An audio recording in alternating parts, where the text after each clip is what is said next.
Okay, so moving into that next group.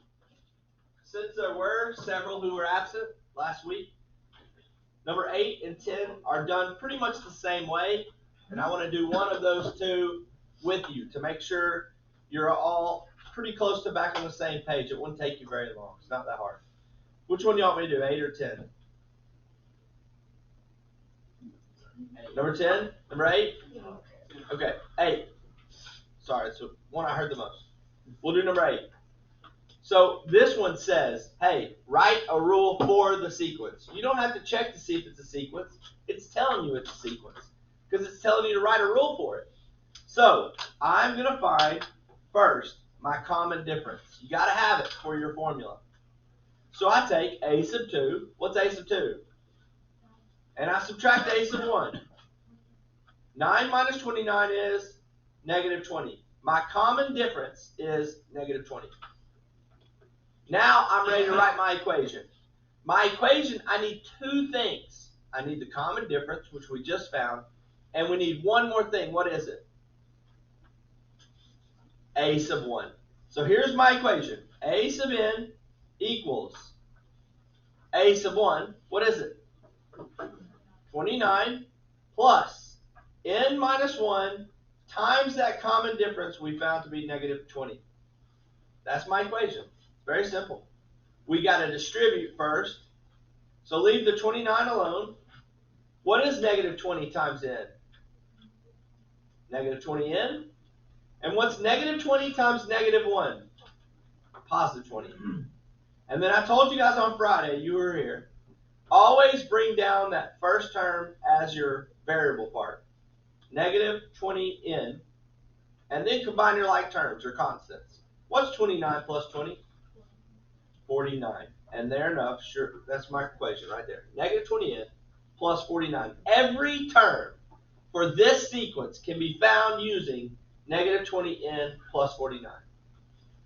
So what term did they want me to find? They wanted me to find my 32nd term. So if I want to find my 32nd term, I literally plug in what? 32. I'll go to my calculator, I go negative 20 times 32 plus 49. And it will spit out, like we have down here, negative 591. So that is exactly how number 10 works. If you've seen one, you've seen the other. They're the same type of problem. Questions? All right, I'm erasing that. We're going to move to the next section. Listen, to find the common difference, what did I just say? You have to have the first two terms. Well, the next group, on the back side, number 12 and 14, you don't have the first two terms. On number 12, you have the first and the fifth term. And on number 14, you have the first and the seventh term. So we've got to do a little differently to find the common difference. Now, once we find the common difference, we're back to the same thing. But we got to find the common difference a little differently. So for you guys who were here yesterday or Friday, tell us, how did we find the common difference when I'm not given the first and the second term? It's a fraction. You would like to subtract like the first term by in this case fifth term. Okay, so on the top was the values. That's what I want to hear. The difference of your values, and the bottom was the difference of your term numbers. Okay, look, every single one of these, I'm going to do number 12. Every single sequence or term in the sequence is made up of two values. The term number, 1 and 5, and the term value, which in this case is 11 and 27. Does everybody agree with that?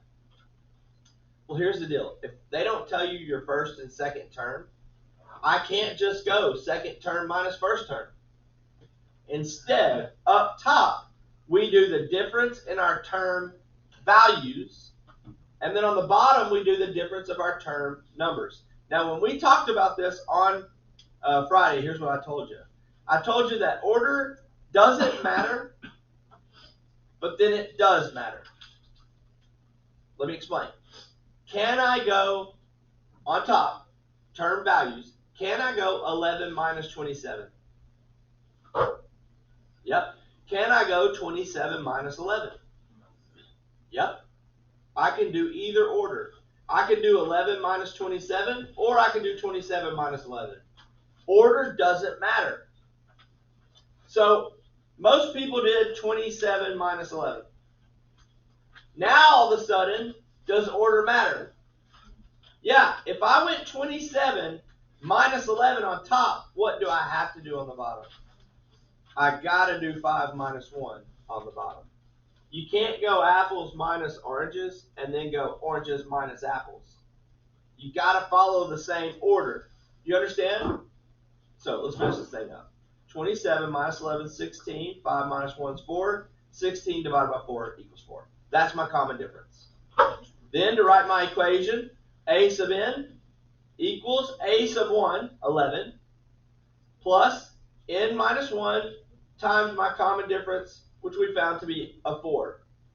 We distribute the 4, that's positive 4n, and 4 times negative 1, minus 4. We bring down our variable part, 4n, and then what is 11 minus 4? Positive 7. So my equation that represents every term in this sequence is 4n plus 7. So what did they ask me to find? A sub 9. So how do I find a sub 9?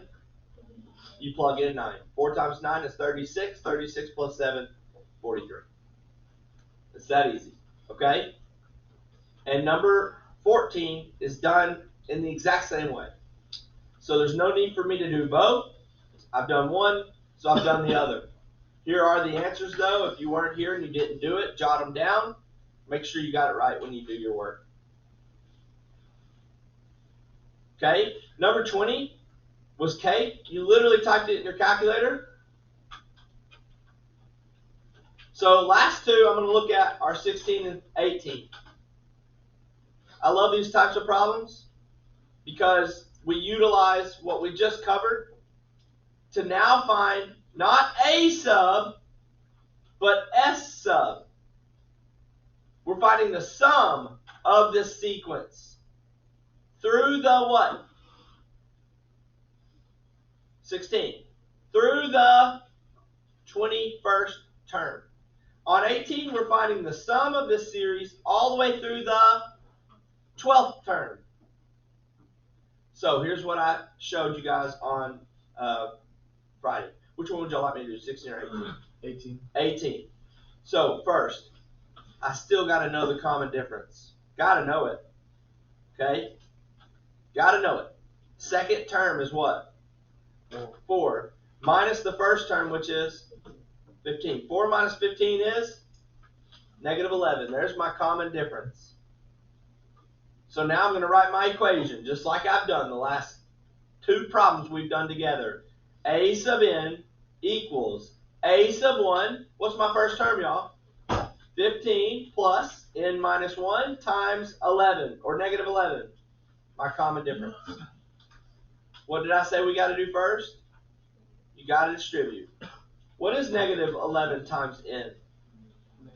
And what's negative 11 times negative 1? Plus 11. So we bring down our variable part, negative 11n, and then what's 15 plus 11? So all the stuff that we've done so far is identical to what we did earlier. Here's the difference. I am not plugging in 12, am I? I don't want to know the 12th term. I want to know what? The sum through the 12th term. So the purpose of us doing the same formula is because for this sequence, to find the sum through the 12th term, we're going to now use alpha. And a lot of you guys were gone. Y'all don't remember these key presses. We're doing alpha window number 2. It's called summation. And we're doing summation for this problem. And we're doing it from the first term through the 12th term. We're finding the sum of this series from the first to the 12th term. Now, since I defined my variable as x, instead of writing negative 11n plus 26, we're going to write negative 11x plus 26. We're finding the sum of this series through the 12th term. Well, what's the series? What's the sequence? Negative 11x plus 26. So if you just type that in your calculator, alpha window number 2, and you fill in all those little spots, it's going to shoot out negative 546. If we added up the first, second, third, fourth, fifth, sixth, seventh, eighth, ninth, 10th, 11th, and 12th term, it would all tally up to negative 546. Can you work out number 16? Right or wrong? Yeah, I'll do it fast though. I'm going to go fast. Okay? So go. D is your second term minus your first term. What's 6 minus 4? So a sub n equals a sub 1, 4, plus n minus 1 times 2. I'm going to distribute my 2, so that's positive 2n minus 2. So 2n comes down, and 4 minus 2 equals positive 2. So you should have done summation of all my terms from the first to the 21st term for the equation 2x plus 2. And it should have shot out. What did you mess up on, just curiously? It was like a stupid math. Gotcha. Okay, so there we have it. You guys who are gone, y'all don't have that much to make up for me, really. Could have been worse. So y'all needed to finish the introduction to sequences and series worksheet. Y'all did 1 through 6 if you were here. The next day was 7 through 14. And then the next day, Thursday, was 15 through 24. So finish that worksheet up. That's 2 assignments. And then, of course, the arithmetic sequences and series. So, moving on. Any questions? We're good? Wait, so we got that. So that whole worksheet, right? Yeah, that one whole worksheet. This one. And then the arithmetic sequences series if you watch the video on. Right? And then, so so there's only 2 things we gotta make up. Pretty easy. Pretty easy makeup, really. Yeah, it is. I'm seriously, Mr. Wednesday helped out a lot because we would have done arithmetic and geometric sequences. I know this. Oh, that's right. Yeah, you guys who were here, this is already in your papers. It's in our packet. It's in your packet, yeah. I forgot I gave you guys all that. What a guy.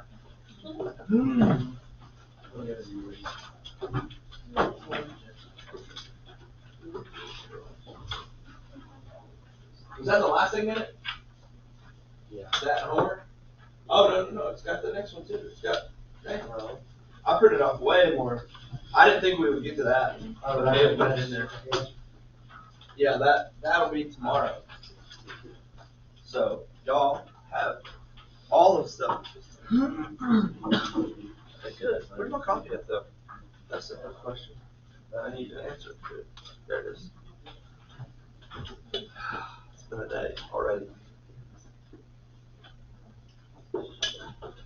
I mean, it started as soon as I walked in the door. Just one thing after another. Okay, so this definition is going to sound extremely familiar to you guys. There's one word different, actually. Here's what it says. A geometric sequence, which you guys probably already could wrap your head around. I think I've already probably mentioned it. It's a sequence in which all these words match word for word for arithmetic sequence, except for one. It's a sequence in which, and here it is, the ratio between any 2 consecutive terms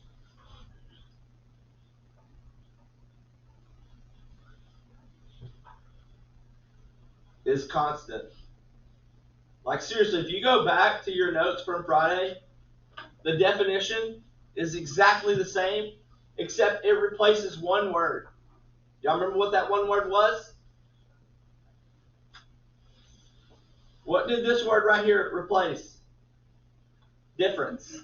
It said it was a sequence in which the difference between any two consecutive terms is constant. So let me explain. Arithmetic sequences are when you are adding or subtracting the same value every time. If that common difference was positive, it meant you were adding. If that common difference was negative, it meant you were subtracting. But geometric sequences are doing what instead? Not adding and subtracting, but multiplying and kind of dividing. Okay, kind of dividing. Here's why I say kind of dividing. What's going on right here? It's dividing by 2 every time. But with geometric sequences, we don't really ever talk about dividing. We talk about multiplying. What do we multiply by that's the same as dividing by 2? Multiply by 1/2. So in geometric sequences, we're always going to be thinking from a multiplication standpoint. But it does include multiplying and dividing. It's just we don't say dividing, we say multiply by fraction. Okay? Does that make sense? So, do you remember how we found the common difference? We took the second term and we subtracted the first term. You know how we're going to find the common ratio? Very similar. Except we're going to use ratio, not difference. And what's a ratio? Anybody? A ratio is starts with an F, ends in fraction. It's a fraction. And what's fraction mean? Divide. So we're going to take the second term, very good, and we're going to divide by the first term. It's very similar. You see the similarities? Is it hard to distinguish whether it's if something's changing by adding something every time versus it's changing by multiplying by something every time? Think that'll ever trick you guys? I don't think it will. Okay, we'll see. I don't think it will. Are y'all with me? Is everybody, kind of paying attention? Do y'all think you'll have a hard time distinguishing between when something's adding every time and then something's dividing or multiplying? I don't think you will. We'll see. Okay, look at number 1, for example. Look at this. The first 2 terms go up 6, and then they go up 12. You know it's not arithmetic, right? So we check to see if it's geometric. So we check to see if it has a common ratio. So we take the second term, which is what? And we divide it by the, which is, what's 12 divided by 6 equal? So if this is geometric, every time it's multiplying by, guys, what's 12 times 2?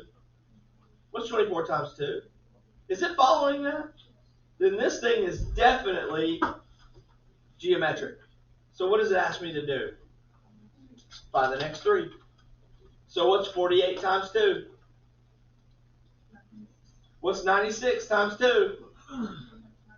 And what's 192 times 2? All right. How hard was that? Hard? Was it really? Yeah. Why? Okay, I figured. So let's look at the next problem.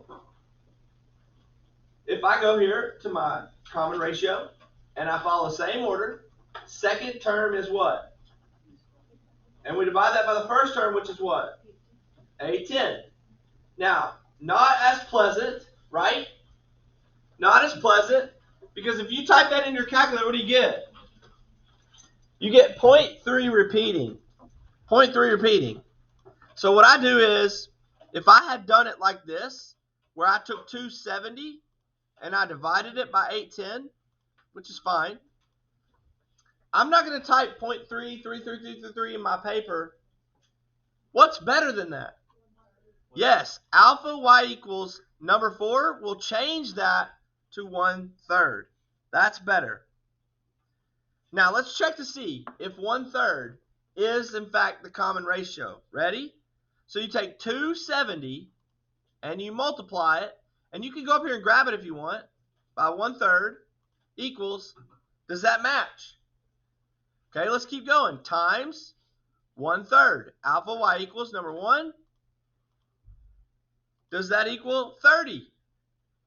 So is this following the pattern that we'd call geometric sequence? Absolutely. So what do we need to do? We need to find the next three terms. So here we go. 30 times 1/3 is 10. Most of you guys are just kind of rolling on this on your own. Why does stream keep cutting off? I'm not sure. It's been doing that all morning. It's annoying. And then I'm going to keep on going. Times alpha y equals number 1, 1/3. And I get 3.333 repeating. So what I did was I changed this to a fraction, 10/3. And then let's just keep on rolling. Times alpha y equals number 1, 1/3. So my next, whoops, not negative, idiot. 10 over 9. My next three terms are 10, 10/3, and 10/9. Okay? Now look directly below it. Number 4. And probably most of you guys see this pretty quick. But look, if I did the same thing as I've done on every problem, what's my second term? 8 divided by the first term. 4. What's 8 divided by 4? Now look, is 8 times 2 equal 20? So what does that mean? This one is not. It is not arithmetic or geometric. It's definitely not arithmetic. It's not geometric. So do I find the next three terms? No, definitely not. Okay? So there you have it. Okay, number 3. I'm going to do that one real quick. Y'all can just trust me.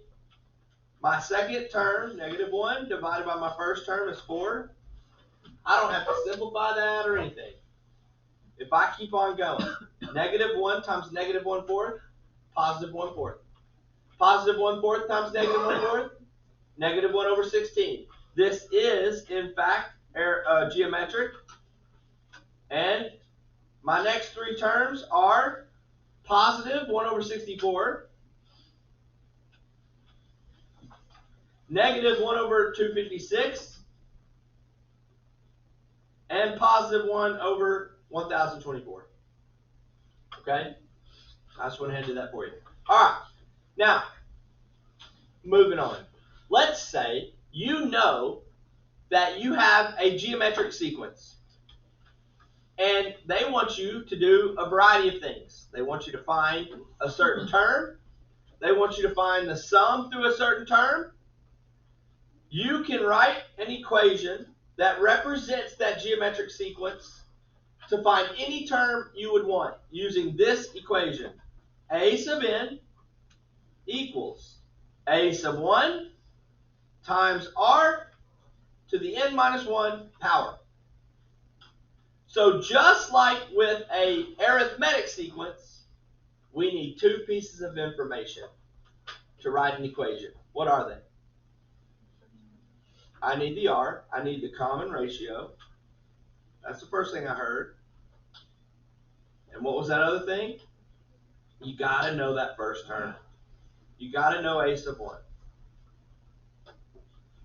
If you know the first term and you know your common ratio, you can find any term or the sum through any term of any geometric sequence, right? Now, y'all remember with arithmetic sequences, when you use the equation, you had to then distribute your common difference, and then you had to bring down that term, and then you had to combine your constants. So even when we plug things Ava into the equation, there was still more to do. Y'all remember?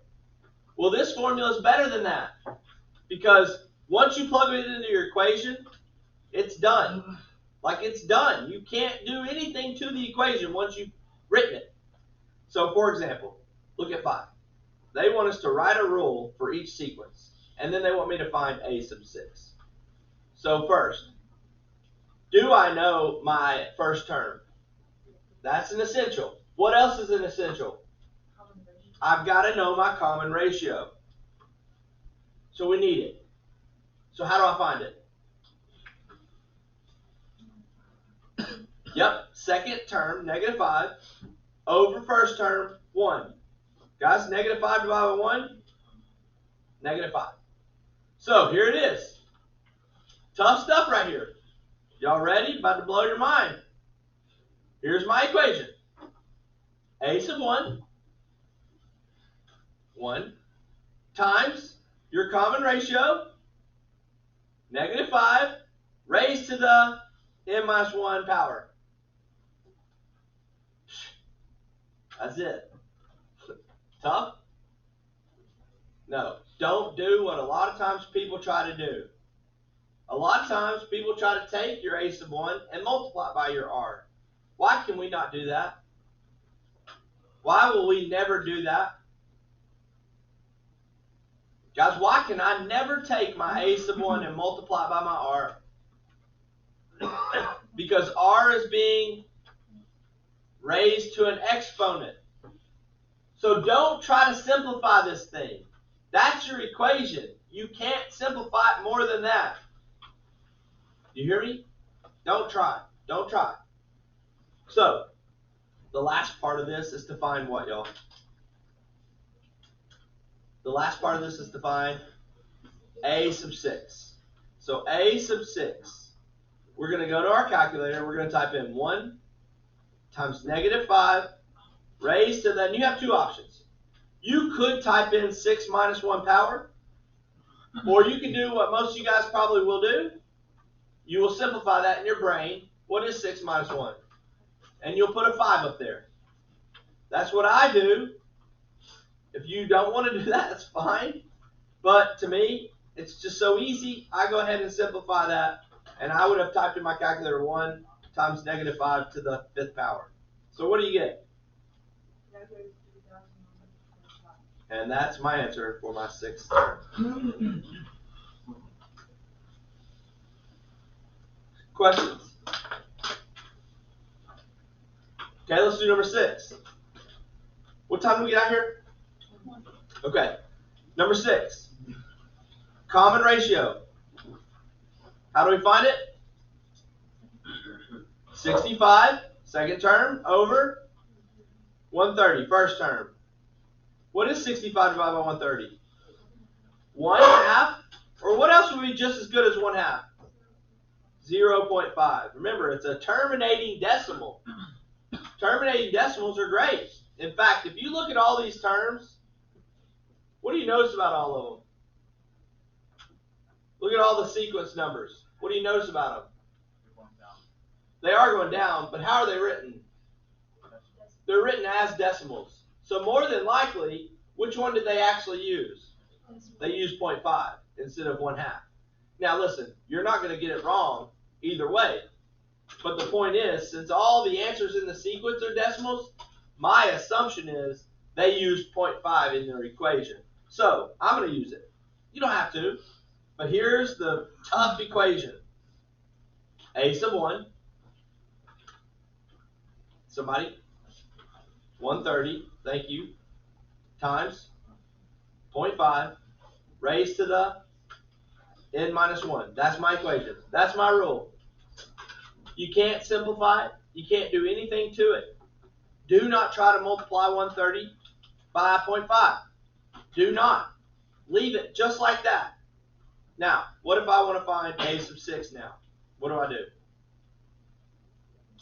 You plug in 6. 130, open parentheses, 0.5, raised to the, most of you guys are going to just type in what up top? 5. You're not going to type in 6 minus 1. You know that's 5. So you can, I'm not telling you not to, but most people don't. So, what did you get as a decimal? 4.0625, wasn't it? Yeah, that's right. Yeah, 4.0. What'd you get? Check and see what you typed in. Oh, did you get 65 over 16? Mm-hmm. If you just go alpha y equals number 4, it will do that. It'll change it to a decimal. You may have accidentally typed in the wrong thing. There you go. Okay, any questions with those types of problems? Pretty easy, right? Okay, a little bit more challenging. Number 7. It says use the information given to find the indicated value. And if you look, number 7 gives you a sub 5, negative 68. It tells you your common ratio, negative 0.5, but then it says find a sub 1. Okay, find a sub 1. So here's the deal. When they've given me information like this, and they want me to find a sub 1, I'm going to remember to go back to my equation. Now, for this particular problem, what do they give me that I could plug in here? They give me a sub 5, right? A sub 5. What's the equation start out with? A sub what? N. A sub 5. A sub n. What will we know now? Anybody? If we're going to use a sub 5 in this equation, won't it go in a sub n's spot? Well, if a sub 5 goes in a sub n spot, what do we know? I'm not going to say it until y'all tell me, because y'all can think logically about what I'm saying. I'm going to say it one more time, and I'm just going to be quiet. If they've given me a sub 5, and I'm going to plug it into a sub n spot, what do I know? Huh? I know that n is 5, right? Right? If a sub n is a sub 5, n is 5. Here's the point. What is a sub n in this problem? What am I going to plug into a sub n spot? I'm going to plug in negative 68. And that will equal, what's my equation? A sub 1 is the only thing I don't know. Do I know R? What is it? Negative 0.5. And what else do I know? I know n is 5. So if I plug 5 in there, what's 5 minus 1? So what do I need to do to solve this problem, y'all? I got to raise negative 0.5. Now listen to me. When you go type this in your calculator, what do you need to do with negative 0.5? You've got to put it in parentheses, because negative 0.5 is being raised to the 4th power. So put it in parentheses and type it in, raised to the 4th power, and tell me what you get. 0.0625. So guys, can I solve for a sub 1? Huh? How? You can divide by 0.0625. So what is negative 68 divided by 0.0625? Negative 1088 is my first term's value. So there it is. That's a sub 1. Questions? Are y'all with me on this? Does this make sense? Okay, let's do one more thing. Number 8, and then we're going to call it a day. We can jam this in real quick. They give me a sub 1, don't they? They give me a sub 4, and they want me to find a sub 3. What's the only thing they haven't given me? They haven't given me my common ratio. So I'm going to go back to my equation that we just talked about, and I'm going to plug in all the values I know. They told me a sub 4, didn't they? What's a sub 4's value? So if I use that in a sub n's spot, n will be what? 4. So look, a sub n, a sub 4 is 4459, and that equals my a sub 1 value, which is 13, times my common ratio, which I don't know, to what power? The 3 or the 4 minus 1 power, which is 3. So look, what's cubed? R is cubed, right? So what do we need to move away from R cubed? How? So divide 4459 by 13. Tell me what you get. So 343 equals r cubed. Remind me, how do we get rid of cube? Cube root. We take the cube root of 343, and that will tell me my r. So y'all see it. What is my r? 7. So the last thing asked me, hey, find a sub 3. Okay, no problem. A sub 3 is a sub 1,